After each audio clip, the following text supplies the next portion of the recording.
business operation. I used to run boats down in Florida Keys out of John Pennekamp State Park. So I've had a wide variety of things I do in life, and mainly I build the kind of things that we're talking about and put them to application in my own life, because you know it's great to hear about all the different things people are talking about, but you can build and then you can use devices that basically don't pollute, that make sense, and that really make us energy independent as a nation.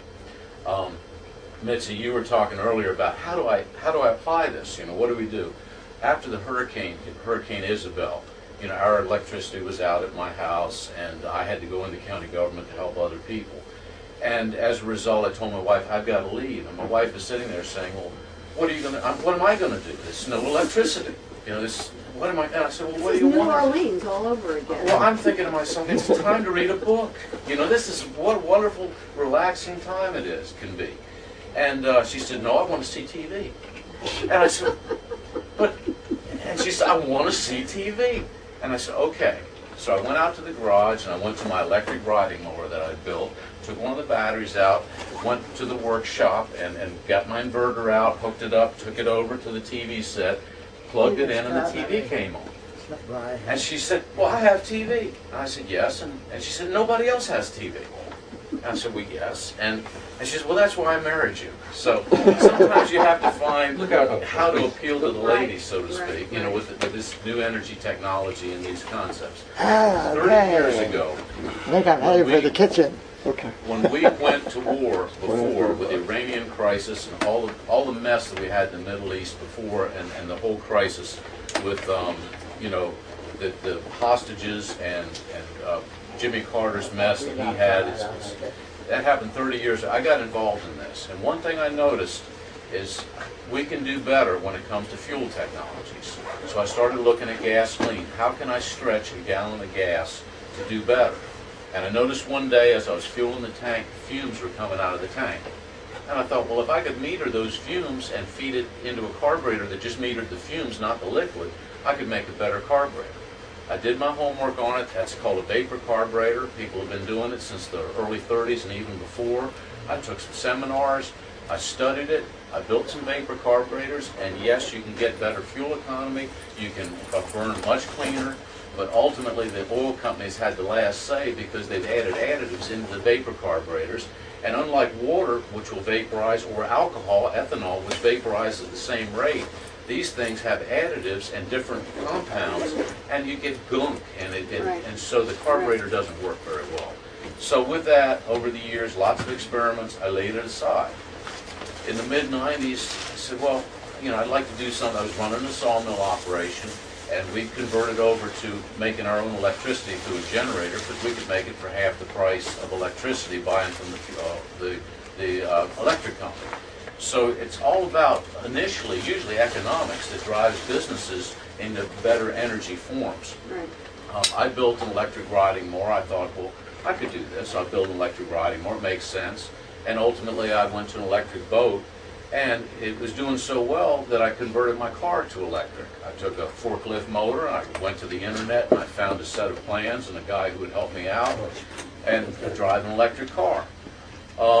Then later on, the high school students in our local high school said, well, we'd like to race an electric car. I said, well, I'll help you out. And so we hold now 3 different National Electric Drag Racing Association records with the car that I drive every day. So these kids know all about pulse width modulated controllers. They know about converting it. They know the mechanics. They're doing it day to day. So, are you telling me you have an electric car now? Yes, I have an electric car. It runs on batteries. Plug it in at night, charges up overnight. Drive it to work, drive it into county government. It has up to 50 miles of range. Okay, and is it a hybrid so that you can go? No, it's a standard straight electric. Okay. Now, it was originally built as a hybrid, but we converted it over because we added more batteries to get a little better speed out of it, and then I could switch it over. It's technology we can do today. I'm waiting over the next year to get a pack of lithiums. That's my goal. Next goal in life is to get a pack of lithiums and extend the range to 100 miles. So there's technologies off the shelf today that are available. Step by step we can get there. Have the oil companies suppressed this technology? Absolutely, they've suppressed it. No Has question. government been in support of suppressing the technology? Absolutely. I was on the road the past week. I just got in last night from this morning, 8 o'clock in the morning, 9 o'clock, from Alabama. I've been on the road doing research, finding out different guys. There was a guy back in the 70s, right in this area, developed a way to combust fuel within the cylinder very cleanly and efficiently by coating the piston head, the cylinder head, and the valve head with a constant, like a coating, a metallic coating. As a result, he was getting really good mileage, really good combustion, and you didn't need a catalytic converter. It cost $1 to do the process, you know, while it's being manufactured, $1. And he was told it was at the same time the catalytic converters were coming on board. He burned cleaner than the catalytic converters, and he was told, no, the auto companies want something they can sell and have to service and maintain, and so they went to the Well, inefficiency. that is a genuine problem with the automobile companies. And in fact, well, let me just tell you, the thing that I've learned is that all the improvements, the dilemma is if they make, car dealers make their money on the servicing, not on the selling of cars.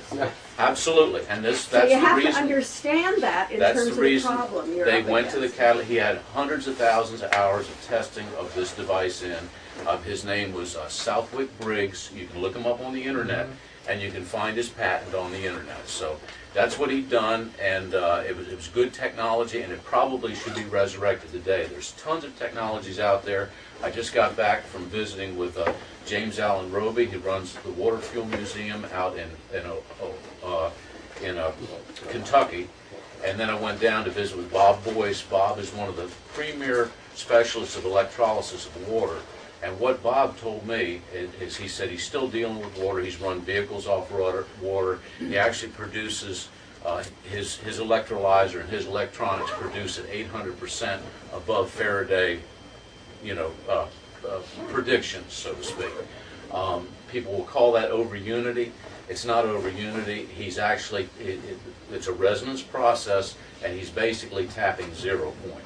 And what I've discovered from all the traveling that I've done is ultimately almost all these technologies end up somehow tapping 0 point, and as a result we get the over unities out of them. So he's not just cracking the hydrogen oxygen bond. He's tapping into basically the water acts as a good absorption of energy, just like that light bulb acts to absorb energy, just like an electric motor would act to absorb energy. So he said, why in the world pump that energy in at the 0 point that's hard to on standard meters to read? Right. You need a gallium meter, old-time meter, or whatever. Right.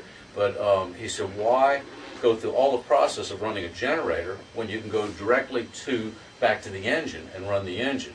Now, you still, at this point in time, he still recognizes you need a battery bank to act as a capacitor. So it's not like he's got a machine running directly to the motor, so to speak. But that's his next plan of direction. But he's using a toroidal coil, Right. and now we're talking beyond Mitzi. And so No, that's all right. I'm I just wanted to make a comment. You know, in listening to what you said, and the way I said something, 0 point is a royal turnoff to most physicists because they've developed this really esoteric language. And it has to go both ways. I mean, what I see going on here is a reaction to the highly specialized way science has evolved. And it's been so specialized, I hate to say it, but it's been because of these very high money, high energy physics projects. The engineers, these are the people who can really make these things work.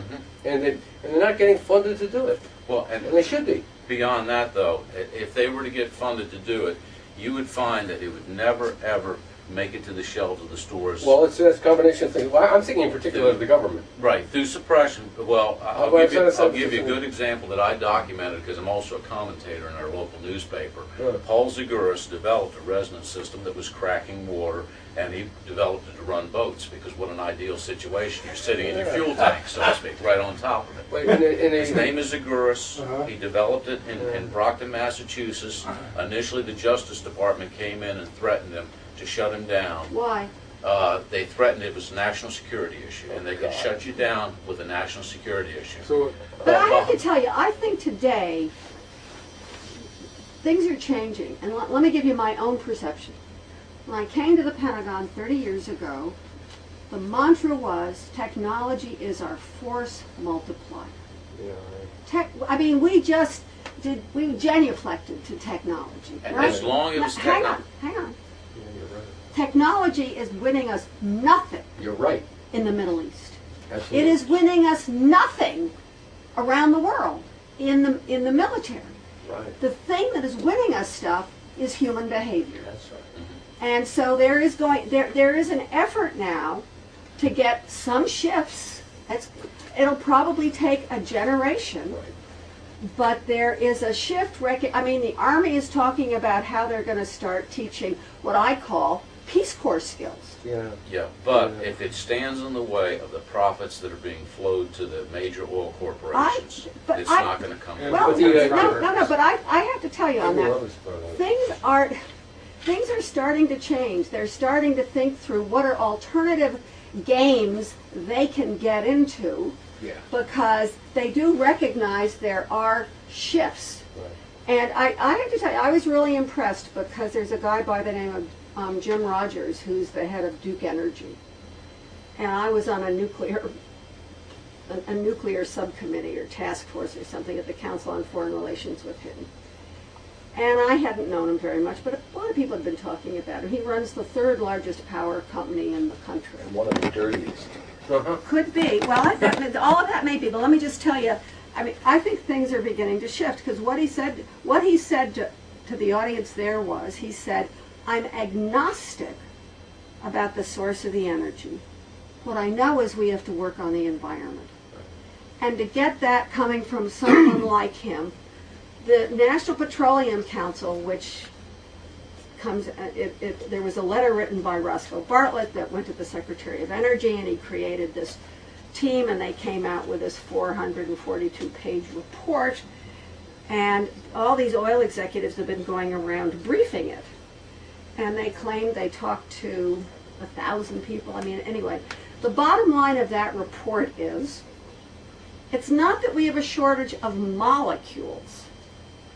All the problems we face are above ground. This is the way which is the politics, the economics, the environment, and the workforce. Yeah. And the mere fact that they even talked about it in those terms, you can see these things starting to move. And I happen to agree with you in terms of your conspiracy theories about General Motors and Ford and Esso and Exxon and whatever. But I guess it's because I'm sort of optimistic on watching some of these other things occur, and I listen to your stories, and I want to find ways to get your stories out. Nobody understands your stories. You know, the guy who was creating Scientific American when I was a child was a fellow by the name of Jebby Field, and my mother had actually gotten him to go into Scientific American, and he was sort of a great friend, and my parents would write articles for Scientific American. And Jebby hired only English lit Interesting. because he had to take all this complicated stuff written by scientists and put it in a language that other people could understand if he was going to sell a magazine.